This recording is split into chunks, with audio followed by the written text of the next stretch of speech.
군대에서 고생하는 이유가 있지요? 네! 그 이유는 우리 사회가 제자리가 아니라 뒤집어 있는 상태이기 때문에 그렇습니다. 맞습니다. 우리 박근혜 저 사람이 따뜻한 청와대에서 그야말로 잠 잘 자고 이러고 있는 사이에 우리는 고통받고 있습니다.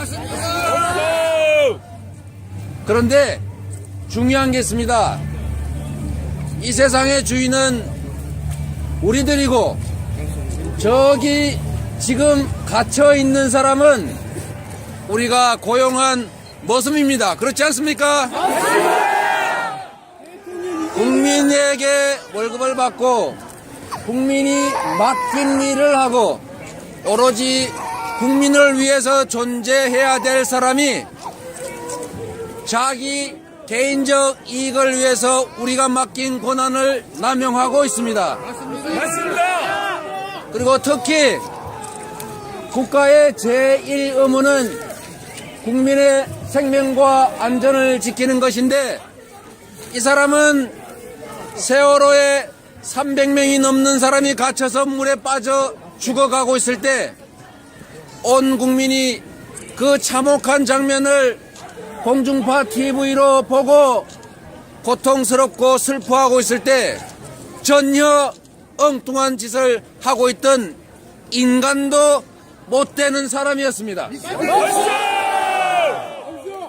국가의 제1 의무, 대통령이 지켜야 될 가장 소중한 의무인 국민의 생명을 지키는 일을 제대로 못했을 뿐만 아니라 거기에 더해서 그 억울한 피해자들의 진상규명 요구를 묵살하고 방해하고 심지어 그들을 시체파리로 매도했던 그야말로 결코 용서할 수 없는 그런 사람이었습니다. 그렇지 않습니까? 우리는 결코 용서해서는 안 됩니다. 대한민국 정부 수립 이래 70몇 년이 지나도록 한 번도 여기 이런 것도 있네.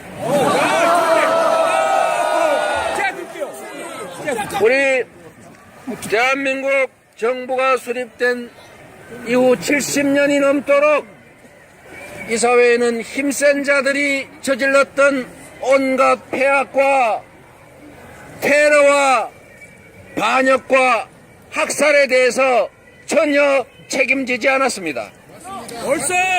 그랬기 때문에 우리 박근혜는 자기는 자신들의 선배가 그랬던 것처럼 아무리 나쁜 짓을 해도 시간만 지나면 다 해결되고 다시 이 기득권의 자리로 돌아올 수 있다고 믿는 그런 파렴치한입니다, 여러분.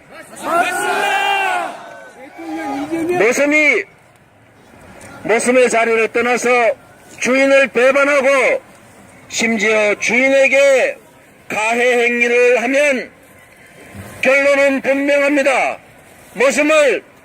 머슴에서 내쫓고 지은 저만큼 책임을 묻고 그래서 이 많은 부패와 무능과 살인 행위에 대한 책임을 물어서 반드시 감옥으로 직행시켜야 됩니다, 여러분.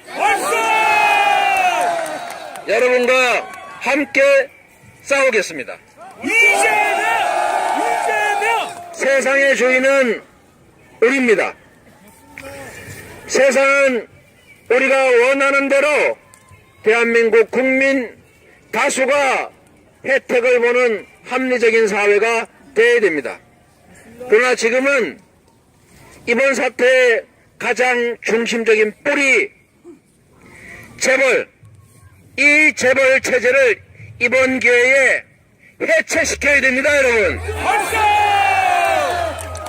재벌 체제를 해체하고 노동자들이 존중받고 뿌린 만큼 거두고 노동한 만큼 분배받는 합리적이고 공정한 사회를 만드는 것은 그들의 양보를 통해서가 아니라 우리의 투쟁을 통해서만 가능한 것입니다.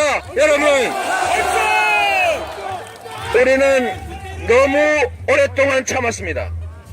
이제는 더 참아서는 안 됩니다. 드러난 박근혜를 끌어내고 구속하고 몸통인 새누리당을 해체하고 핵심 책임자인 정치인들을 은퇴시키고 거기에 더해서 이 사건의 뿌리이고 대한민국 기득권 세력의 핵심인 부당한 재벌 시스템을 해체하고 일하는 사람이 존중받는 그런 나라 만듭시다, 여러분. 이 나라의 노동자가 2천만 명입니다. 95년 이후로 노동자들의 목, 즉 우리 가계의 몫은 경제가 성장했음에도 불구하고 전혀 늘어나지 않았습니다. 그래서 95년까지는 국가 총생산의 80%를 우리 노동자들, 즉 가계가 취득했는데 그 이후로는 성장의 몫을 거의 다 기업, 그 중에서도 소수의 재벌들이 다 가져가는 바람에 노동자들이 차지하는 몫이 62.5%로 줄어들었습니다. 그래서 우리 모두가 가난하게 됐고 경제는 죽어가고 국가는 침체되게 됐습니다. 이걸 고쳐야 됩니다, 여러분. 우리가 노동자임을 잊지 맙시다. 우리는 노동자임을 당당하게 주장해야 됩니다. 노동자라고 얘기하면 빨갱이라고 얘기할까봐 우리가 두려워합니다. 노동은 신성한 겁니다. 선생님도 노동자고 공무원도 노동자입니다. 경찰도 노동자이고 대기업에 있든 중소기업에 있든 정규직이든 비정규직이든 다 노동자들입니다. 이 노동을 하는 사람들은 위대한 사람들이고 그에 합당한 대우를 받을 권리가 있습니다. 그런데 우리 사회는 헌법이 정한 대로 똑같은 일을 현장에서 똑같은 일을 해도 월급의 50%밖에 못하는 비정규직이 있습니다. 이거는 문명사회에서 있을 수 없는 일입니다. 동일노동, 동일임금의 원칙. 세계 어디를 가도 똑같은 일을 하면 정규직이든 비정규직이든 똑같은 보수를 주고 비정규직은 불안정하니까 원래 더 많이 줘야 되는 거예요. 실제 이렇게 하고 있습니다. 그런데 어떻게 똑같은 일을 하는 사람을 계약서상 정규직이라는 이유로 계약서상 기간을 정해서 고용했다는 이유로 정규직의 월급 50%만 주고 이렇게 부려먹고 아무 때나 내칠 수가 있습니까, 여러분? 맞습니다. 이거 반드시 뜯어 고쳐야 됩니다. 이거를 뜯어 고쳐야 비정규직인 사람들도 회사의 소속감을 가지고 열심히 일하고 그래서 기술이 축적되고 숙련된 노동자가 돼서 생산성이 올라갑니다. 이게 비정규직을 월급 절반 주고 쓰게 되면은 지금 당장 기업하는 사람들은 좋을지 몰라도 결국은 생산성이 떨어진다는 게 서구 사회에서 이미 다 증명됐습니다. 그런데 우리나라는 정부에서 앞서 나서서 비정규직 쓰라고 고사를 지내고 있습니다. 왜? 이 나라 정부와 이 나라 정치 권력이 재벌에 사실상 종속되어 있기 때문에 그렇습니다. 그래서 이번 기회에 재벌의 책임을 확실하게 물어야 합니다, 여러분. 우리가 공정한 나라를 만듭시다. 2천만 명이 노동자로 일하고 그 중에 900만 명 가까운 사람들이 비정규직이라는 이유로 똑같은 일을 하면서도 정규직의 월급 절반 받고 있습니다. 그러니 경제가 살 수가 있습니까?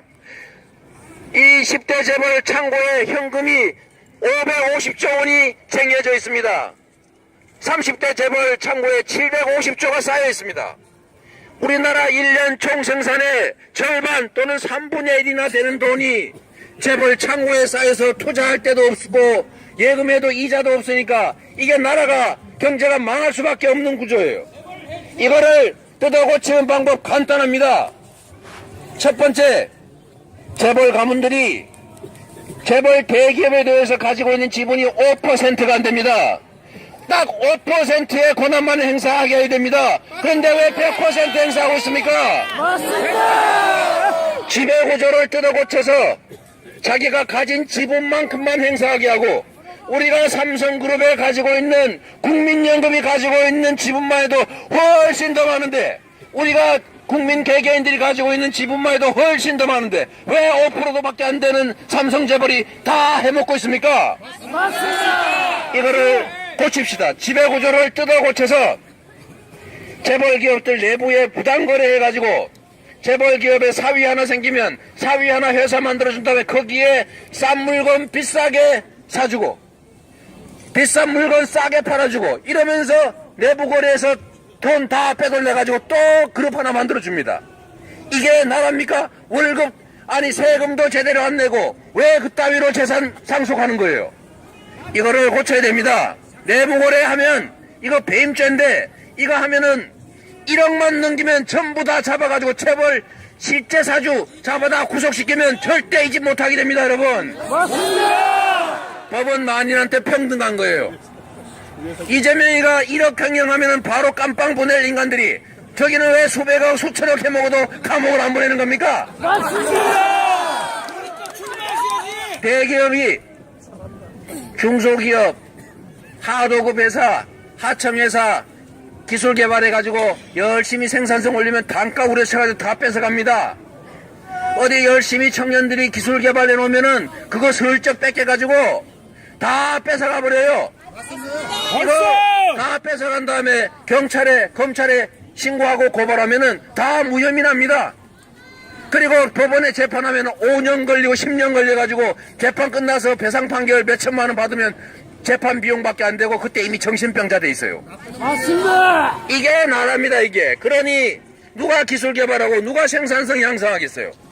그러니까 다 그냥 적당히 해가지고 맨날 뒤로 로비나 하고 잘 보여가지고 어떻게 단가 유지해볼까 이런 짓이나 하고 있는 나라에 기업의 경쟁력이 생기겠습니까?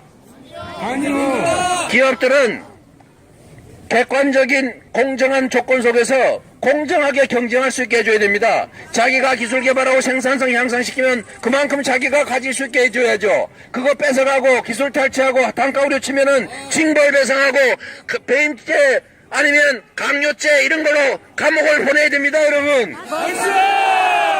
그래서 기업들이 공정하게 경쟁하고 자기가 개선한 만큼 생산성이 향상한 만큼 자기가 가질 수 있게 해야 이 나라가 삽니다. 노동자들도 마찬가지입니다. 아니 무슨 나라가 노동자들 이렇게 많이 괴롭힙니까? 국민의 절반이 노동을 하고 있는데 무슨 노동조합을 하면 잡아놓고 파업해도 불법이라고 그래서 마구 탄압하고 어디 가서 잘려도 그냥 묵살하고 노동부에서 재벌기업 편들어가지고 사내 하청이란 이름으로 불법적인 파견 근로시켜도 법에 어긋나는데 전혀 제재를 하지 않아요. 그래가지고 법원에 재판에서 이기면 이긴 사람만 정규직 시켜줍니다. 이게 나라입니까? 아니죠. 아니 법에 분명히 52시간 더 이상 일시키지 마라.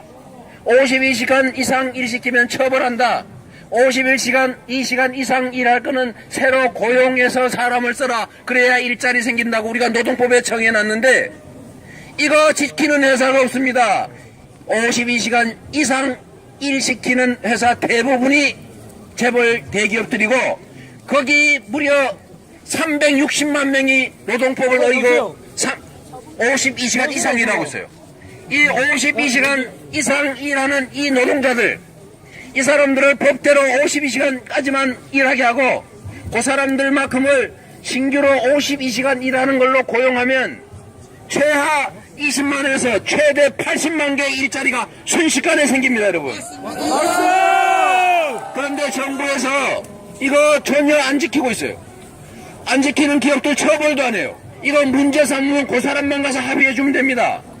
법이 국민 다수를 위해서 존재하는 게 아니라 그냥 힘센 사람, 돈 많이 가진 사람, 체벌들 편들라고 그들의 무기로 존재하는 나라가 이게 제대로 발전할 수 있겠습니까? 아니죠. 그래서 일자리 50만 개 만드는 거 금방 할 수 있어요. 요거 52시간 이상 어기고 일 시키는데 대부분 대기업인데 이 대기업들 그중에 실제 사주 바지 사장 말고 실제 사장 그 노동법 위반으로 처받다가 바로 구속시킨 다음에 9시 뉴스에 한 번 내면은 일자리 50만 개 순식간에 생깁니다. 맞지 않습니까? 재벌들 해결하는 거 간단해요. 내부 거래라고 해가지고 자기들 회사 만들어서 그걸로 막 돈 빼돌리면 다 배임죄입니다. 요거 배임죄로 처받다가 그거 의사결정한 사람, 의사결정을 도와준 사람, 그 집행한 사람 처받다가 전부 배임죄로 감옥을 보내면 이거 다 금방 해결됩니다. 그렇지 않습니까? 중소기업 이거 기술 탈취하고 이러면요, 저작권법 위반, 특허법 위반 이런 걸로 잡아가지고 구속시켜버리면은 다시는 안 그래요. 미국의 그 유명한 회사들이 청년 몇 명이 개발한 무슨 앱, 무슨 프로그램을 뭐 2, 3조 원씩 주고 사는 이유가 있습니다. 미국 사람들이 착해서 그런 게 아닙니다. 미국은 남이 개발한 기술을 뺏어간다든지 남이 한 걸 갖다 알면서 고의로 법을 넘기면 처벌은 불문이고 처벌은 당연하고 징벌배상을 매겨가지고 회사를 망하게 해버립니다. 수십 수백 배를 벌 징벌배상을 하기 때문에 뺏기기를 기다리고 있어요. 왜? 뺏기면 좋아요. 징벌배상 받아가지고 수십 수백 배를 벌 수가 있거든.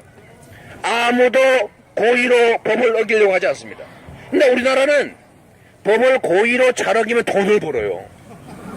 이게 나라가 이게 완전히 공정성이 무너져 있습니다. 그러니까 힘센 사람만 좋은 나라예요. 힘없는 우리 다수, 못 가진 다수는 맨날 뺏겨요. 그래서 누가 의욕 가지고 열심히 일합니까? 그러다 보니 자원과 기회가 특정 소수한테 다 몰려가지고 대부분의 사람은 기회를 누리지도 못하고 경쟁은 공정해야 되는데 공정한 게 아니라 불공정해서 힘센 사람들이 더 많이 기회를 갖고 또 뭔가 만들어 놓으면 그 결과물을 힘센 사람이 다 차지하니 이거 누가 열심히 하겠어요? 그러니까 애를 안 낳죠. 연애도 안 하고서 결혼도 안 하고. 왜? 애를 낳으면 나보다 더 불행할 것 같은데 왜 애를 낳겠습니까? 이게 이 나라가 망해가는 징조입니다. 이 나라가 망하지 않게 하려면 공정한 나라 만들어야 됩니다. 평등한 나라 만들어야 됩니다. 격차를 해소해서 모든 사람이 꿈과 희망을 갖고 살 수 있는 나라 만들어야 이 나라도 발전하고 개인도 희망이 생깁니다. 그런 나라 우리 함께 만들어 봅시다, 여러분.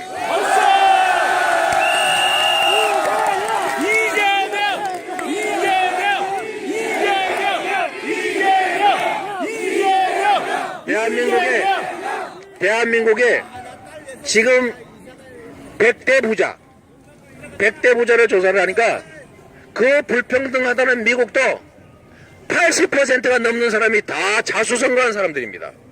근데 대한민국은 100대 부자를 조사하니까 80몇 %가 전부 다 할배 아버지한테 물려받은 거예요. 아이고. 이게 무슨 재미로 창업을 하고 경제활동을 하겠습니까? 상위 1%가 매년 버는 돈의 1%가 13%를 차지하고 있어요. 상위 10%는 매년 버는 돈의 45%를 차지하고 있습니다. 10%가.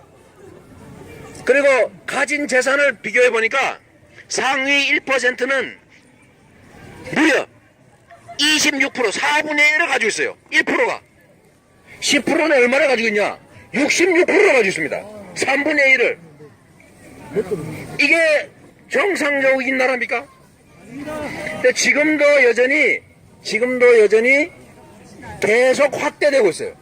아까 말씀드렸던 것처럼 노동소득 분배율이 계속 떨어지고 있습니다. 경제는 성장하는데 총수입은 똑같아요. 왜? 노동자들을 탄압해서 노동자들이 힘을 빼고 연장 근로하면은 1.5배 주라고 했더니 실제로 들다 보니까 0.8배밖에 안 주고 있어요. 이게 누가 주로 그런 짓을 하고 있냐? 다 대기업들이 하고 있는 짓들입니다. 여러분들 대기업들에 가면 여기 많지요? 이분이 알고 있는 분들 있을 거예요. 원래 8시간 넘어 일하면 임금의 1.5배를 주게 돼 있죠? 근데 실제로 보니까 무슨 상여금이 그리 많아요, 월급에. 그래가지고 맨날 연말상여, 성과상여, 무슨 보너스 뭐 이런 이름으로 비정기적인 월급을 준 다음에 그걸 평균 통상임금에서 다 빼버립니다. 그리고 1.5배를 준다고 줬더니 실제로는 0.8배밖에 안 되는 거예요. 그 맞습니다. 이 도둑놈의 새끼들.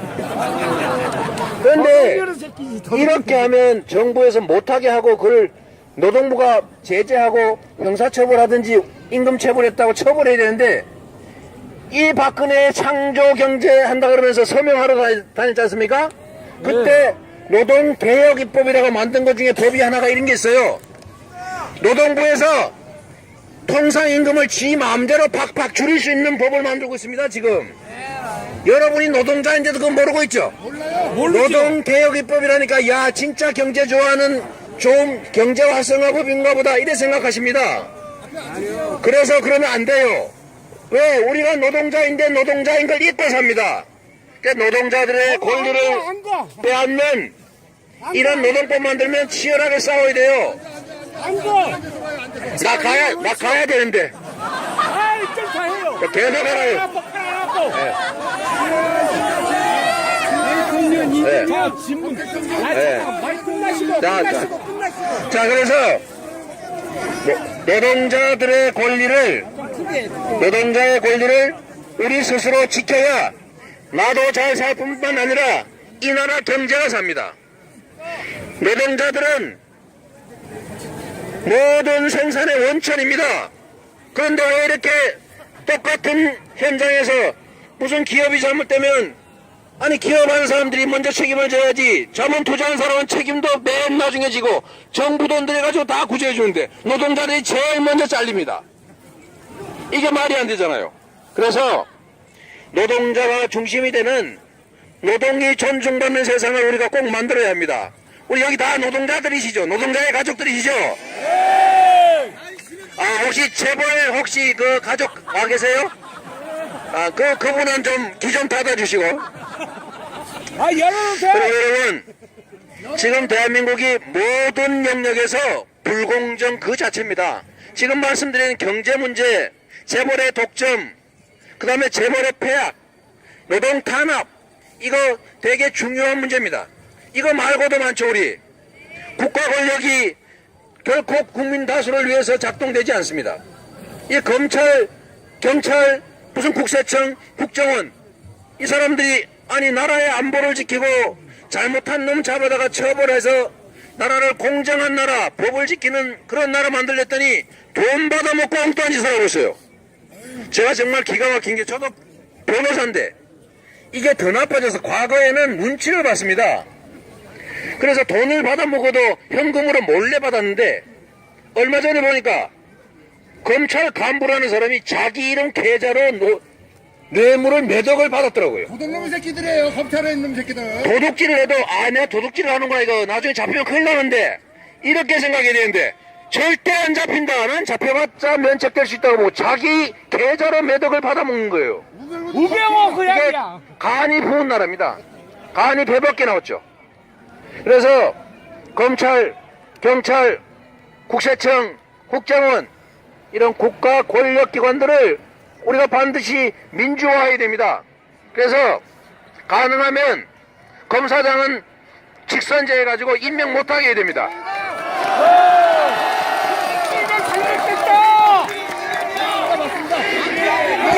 그리고 여러분, 중요한 거 하나 있습니다. 중요한 거. 여러분 되게 중요한 거 하나 있는데 이거 여러분들 주변에 많이 알려주세요. 우리가 국민들이 이렇게 길에 나와서 열심히 싸우고 나면은 어떤 성과가 나옵니다. 그러면 그 성과를 꼭 훔쳐가는 사람들이 있어요. 우리가 정말로 치열하게 독립운동하고 3.1운동하고 막 싸워가지고 해방됐더니 그거 미군을 등려해본 이승만이가 친일파들하고 딱 모여가 다 훔쳐갔어요. 그러고 난 다음에 독립운동한 사람들 합대해가지고 다 내쫓고 우리 노독수리가 우리 그 누굽니까 그 김원봉 잡아다가 그 종로경찰서에서 뺨때기 때렸다는 거 아닙니까? 도둑놈의 새끼들. 이게 노독수리가 그랬다는 거예요. 네가 나 잡을 줄 알았냐? 나는 이렇게 다시 살아났다. 너 내가 반드시 잡아 구속시킨다. 있다고 소리 듣고 결국은 북한으로 망명했어요. 첫 번째 빼앗겼습니다. 두 번째로 언제 뺏겼냐?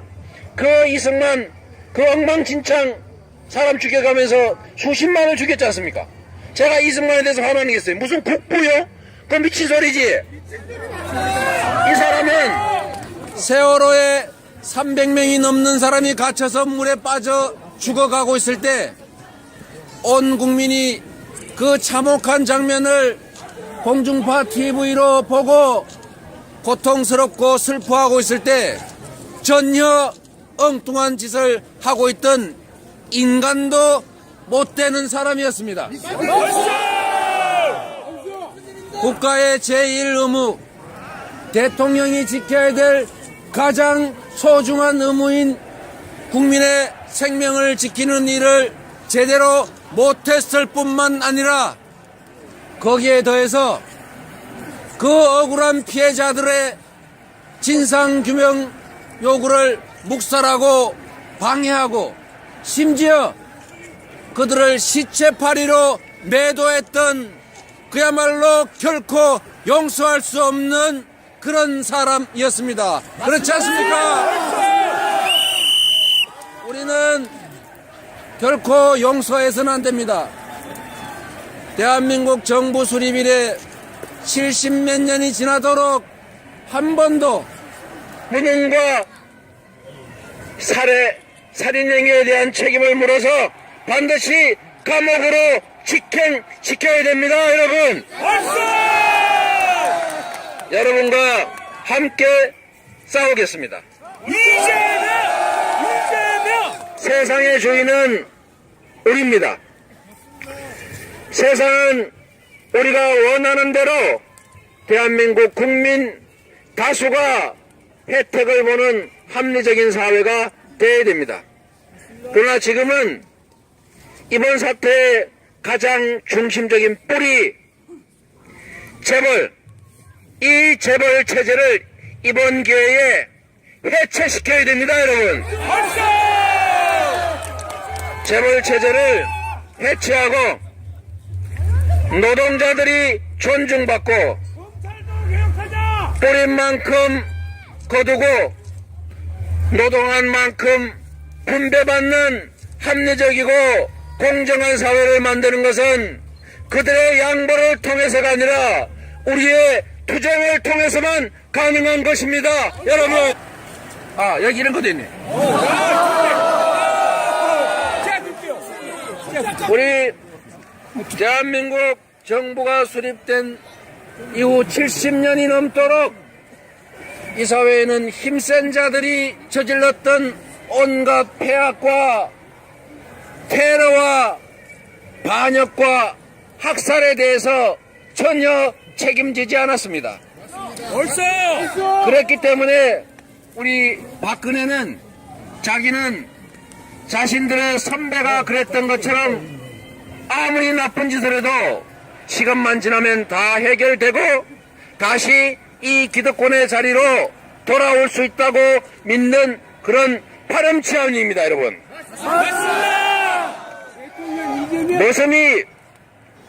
모섬의 자리를 떠나서 주인을 배반하고 심지어 주인에게 가해 행위를 하면 결론은 분명합니다. 모섬에서 내쫓고 지은 죄만큼 책임을 묻고 그래서 이 많은 부패와 군대에서 고생하는 이유가 있지요. 그 이유는 우리 사회가 제자리가 아니라 뒤집어 있는 상태이기 때문에 그렇습니다. 우리 박근혜 저 사람이 따뜻한 청와대에서 그야말로 잠 잘 자고 이러고 있는 사이에 우리는 고통받고 있습니다. 그런데 중요한 게 있습니다. 이 세상의 주인은 우리들이고 저기 지금 갇혀 있는 사람은 우리가 고용한 머슴입니다. 그렇지 않습니까? 국민에게 월급을 받고 국민이 맡긴 일을 하고 오로지 국민을 위해서 존재해야 될 사람이 자기 개인적 이익을 위해서 우리가 맡긴 권한을 남용하고 있습니다. 맞습니다. 그리고 특히 국가의 제1의무는 국민의 생명과 안전을 지키는 것인데 이 사람은 우리는 너무 오랫동안 참았습니다. 이제는 더 참아서는 안 됩니다. 드러난 박근혜를 끌어내고 구속하고 몸통인 새누리당을 해체하고 핵심 책임자인 정치인들을 은퇴시키고 거기에 더해서 이 사건의 뿌리이고 대한민국 기득권 세력의 핵심인 부당한 재벌 시스템을 해체하고 일하는 사람이 존중받는 그런 나라 만듭시다, 여러분. 이 나라의 노동자가 2천만 명입니다. 95년 이후로 노동자들의 목, 즉 우리 가계의 몫은 경제가 성장했음에도 불구하고 전혀 늘어나지 않았습니다. 그래서 95년까지는 국가 총생산의 80%를 우리 노동자들, 즉 가계가 취득했는데 그 이후로는 성장의